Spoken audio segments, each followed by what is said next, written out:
Bu il Marneulinin 4 kəndində içməli su sistemlərinin reabilitasiyası planlaşdırılır. Bu və digər mövzular barədə Sakrebulolun iclasından olan süjetimizi izləyək. Marneuli Bələdiyyəsinin bu ilki büdcəsi 97 milyon 882 min larini təşkil edir.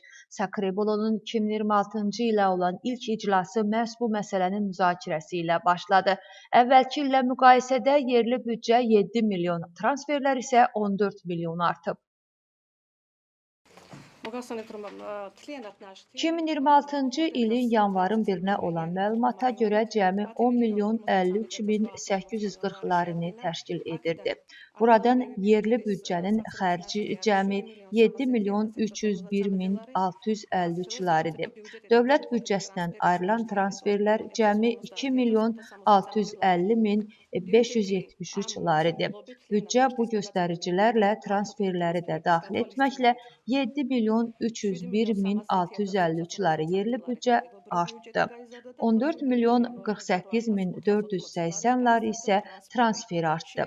Bu dəyişiklikləri nəzərə almaqla yerli büdcə 97 milyon 882 min 534 larini təşkil edir. Buradan 83 milyon 472 min 653 lari olan yerli büdcənin üstünə 14 milyon 409 min 850 lari transfer əlavə edildi. Hazırda dəyişikliklər bunlardır.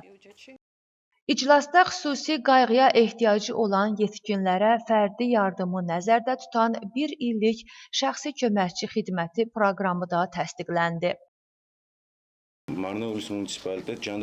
Marneuli Bələdiyyəsi Səhiyyə Nazirliyinin həvaləsi ilə fərdi yardımçı servisi proqramına qoşulub.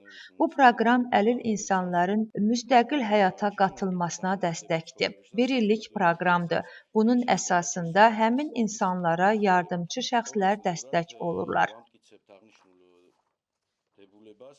Regional İnkişaf Fondunun tövsiyəsinə əsasən bu il Marneulidə içməli su layihələrinin sayı artacaq. Belə ki, bələdiyyənin 4 kəndində içməli su sistemi bərpa olunaraq yeni su quyuları qurulacaq.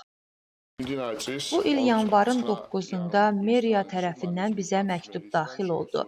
Məktubda qeyd olunub ki, Regional İnkişaf Fondu tərəfindən maliyyələşəcək 4 layihəni bəyənək.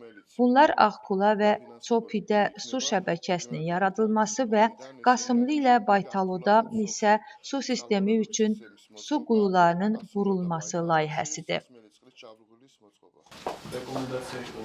Su layihələrinin artırılmasını məsləhət gördülər. Biz o layihələri yerli büdcədə nəzərdə tutmuşduq. Amma regiona dəstək proqramı ilə dəyişiklik bizim büdcə ilə yollara, həmin fondun hesabına isə su layihələrini həyata keçirəcəyik. Adil bəyin də qeyd etdiyi kimi, Ağqula ilə Çopidə su şəbəkəsi salınacaq. Qasımlı və Baytalıda isə su quyuları qurulacaq. Deputatlar iclasda ümumilikdə 11 məsələni müzakirə etdilər.